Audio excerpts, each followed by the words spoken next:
आगे में आज शाम उर्दू और हिंदी जुबान खताती में एक साथ इस्तेमाल हो तो कैसा आर्ट जन्म लेता है। पाकिस्तान और अमेरिका में गारमेंट इंडस्ट्री के हालात कितने मुख्तलिफ हैं। और चलिए वाशिंगटन फोटो सफारी के साथ अमेरिकी दारुल-हुकूमत की सैर पर। ये है वॉइस ऑफ अमेरिका की पेशकश खबरों से आगे। अस्सलाम वालेकुम, वॉइस ऑफ अमेरिका वाशिंगटन से मैं हूँ सारा जमान और आप देख रहे हैं खबरों से आगे। आज के शो में सबसे पहले आपकी मुलाकात करवाएंगे एक ऐसे पाकिस्तानी आर्टिस्ट से जिनकी खताती हकीकी मानों में मुख्तलिफ ज़बानें बोलने वालों के दरमियान एक पुल का काम करती है, क्योंकि वो खताती में एक साथ इस्तेमाल कर रहे हैं उर्दू और हिंदी रस्मुल ख़त। इस मिलाप से जन्म लेने वाला आर्ट देखने में कितना मुनफरिद लगता है, इसके लिए चलते हैं इस्लामाबाद नासिर महमूद के साथ।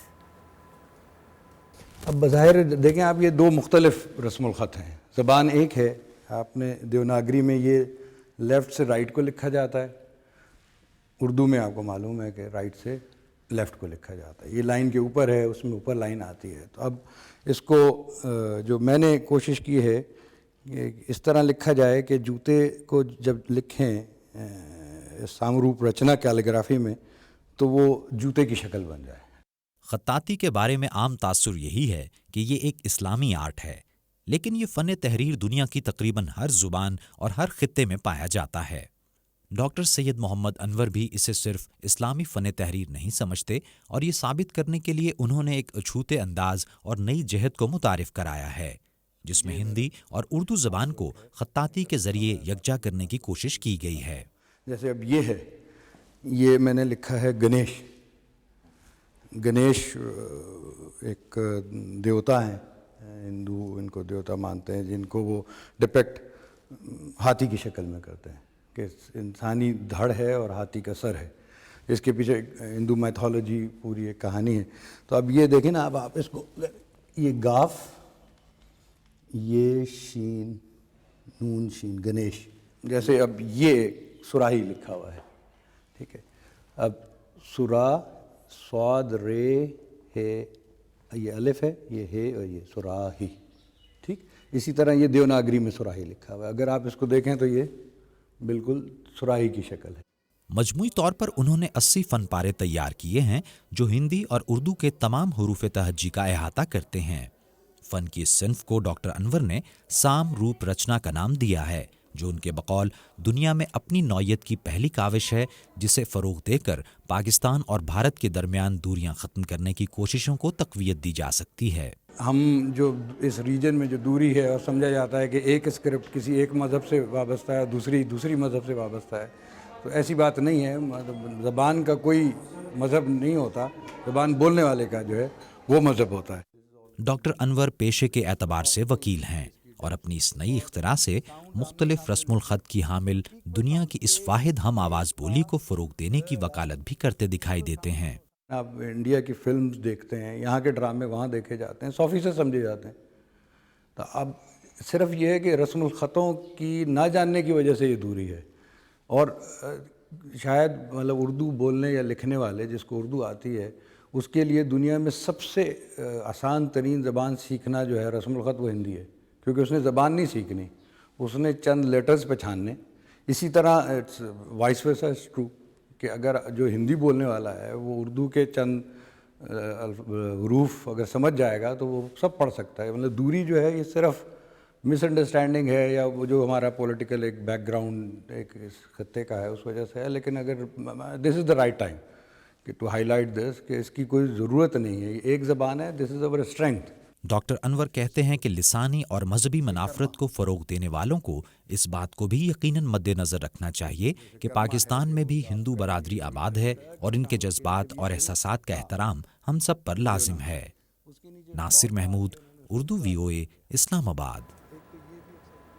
पाकिस्तान का आर्ट जहां दुनिया भर में सराहा जाता है, वहीं पाकिस्तान की एक इंडस्ट्री ऐसी भी है जिसकी मसनूआत कई अमरीकी घरों में दिन रात इस्तेमाल की जाती हैं। हम बात कर रहे हैं पाकिस्तान की टेक्सटाइल इंडस्ट्री की, जिसकी प्रोडक्ट्स यहाँ के बड़े बड़े स्टोर्स में महंगे दामों बिकती हैं।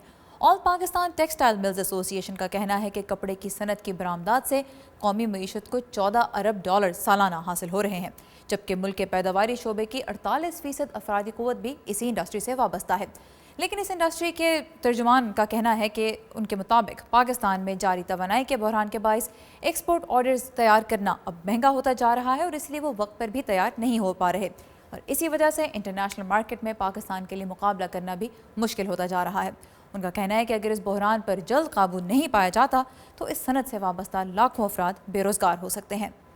دوسری جانب امریکہ میں اب ٹیکسٹائل اور گارمنٹ مینوفیکچرنگ کا شعبہ ہی ایسے بہت سے بزنسز کو نئی زندگی دے رہا ہے جو گزشتہ کچھ سالوں کے معاشی بحران سے سخت متاثر ہوئے ہیں۔ عائشہ خالد بتا رہی ہیں کہ وہی کمپنیز جو کبھی ریاست مشیگن میں امریکہ کی آٹو انڈسٹری کو مال فراہم کرتی تھیں اب وہاں شروع کر رہی ہیں گارمنٹس کا بزنس۔ ریاست مشیگن کے علاقے سٹرلنگ ہائٹس میں ٹی ڈی انڈسٹریل کورنگز نامی فیکٹری گاڑیوں کے پلانٹس میں کام کرنے والے روبوٹس کے لیے نائلن کے کور یا غلاف تیار کرتی ہے، مگر سن 2008 میں جب گاڑیاں بنانے والی 3 بڑی کمپنیز دیوالیہ ہو گئیں تو کمپنی کے سربراہ مارک ڈے انگریتا کو 75% ملازمین فارغ کرنا پڑے۔ تو پھر ہم نے سوچا کہ ہمیں اپنے کاروبار کو صرف آٹو انڈسٹری تک محدود نہیں رکھنا چاہیے، اس لیے اب ہم ملبوسات بھی تیار کر رہے ہیں۔ جی ہاں، ملبوسات۔ ڈے انگریتا مشیگن کے ان کاروباری لوگوں میں سے ہیں جو انڈسٹری کے باہر ملبوسات کے شعبے میں تجارت کی طرف مائل ہو رہے ہیں۔ ہم کام کے لوڈ اور ضرورت کے مطابق سلائی کا کام کرنے والوں کو ایک جگہ سے دوسری جگہ منتقل کرتے رہتے ہیں۔ تو ملبوسات کے کاروبار میں داخل ہونے کے بعد اب ہم اپنے وسائل کے استعمال میں توازن پیدا کرنے کی کوشش کر رہے ہیں۔ مارک کے کاریگر آج ویٹریسز کے لیے لباس پر کام کر رہے ہیں جو شکاگو کے ایک کسینو میں استعمال ہوگا۔ وہ کہتے ہیں کہ انہیں اپنی کمپنی کے لیے ہنرمند کاریگر ڈھونڈنے میں مشکل ہو رہی ہے۔ کمپنی میں کام کرنے والی ایک سپروائزر کہتی ہیں اب جب کمپنی نے کاروبار کو وسعت دی ہے انہیں پہلے سے زیادہ جاب سیکیورٹی محسوس ہوتی ہے۔ ہمارے لیے بہتر یہی ہے کیونکہ اب خریدار زیادہ ہیں اور کام بھی زیادہ ہے۔ یہ مشیگن کے لیے بھی بہتر ہے۔ ایلینور فش معاشی پلانر ہیں جنہوں نے گزشتہ سال مشیگن گارمنٹ انڈسٹری کونسل قائم کی۔ اسے ملبوسات تیار کرنے والے چھوٹے کاروباروں کو ایک دوسرے سے رابطہ کرنے اور کاروبار کو وسعت دینے میں مدد ملے گی۔ مشیگن کی معیشت کو مضبوط بنانے کے لیے ہم اس شعبے کو متنوع بنانے کی کوشش کر رہے ہیں۔ جو لوگ اس عمل میں شامل ہیں انہیں معلوم ہے کہ یہ مسئلے کا مکمل حل نہیں مگر اس سے ریاست کی معیشت بہتر ہو سکتی ہے۔ ملبوسات کے ڈیزائنر بونی فولی کا خیال ہے کہ مشیگن میں ملبوسات کا کاروبار ایک دن بہت سے لوگوں کو ملازمتیں فراہم کر سکے گا۔ ہمارے ہاں میوزک انڈسٹری ہے جیسے موٹاؤن، مگر اس سے لوگوں کو کوئی زیادہ ملازمتیں تو نہیں ملتی، تو اس وقت اگر کوئی مناسب صنعت پھل پھول رہی ہے تو وہ ملبوسات کی صنعت ہے۔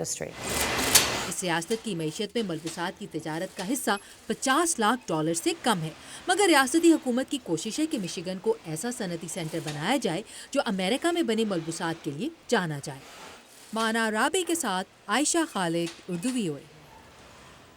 یہاں پر لیتے ہیں ایک چھوٹا سا بریک۔ اور امریکہ میں غیر قانونی اسلحے کی خرید و فروخت قانون نافذ کرنے والے اداروں کے لیے کتنا بڑا مسئلہ بن چکی ہے، یہ آپ کو دکھائیں گے اس بریک کے بعد، ہمارے ساتھ رہیے گا۔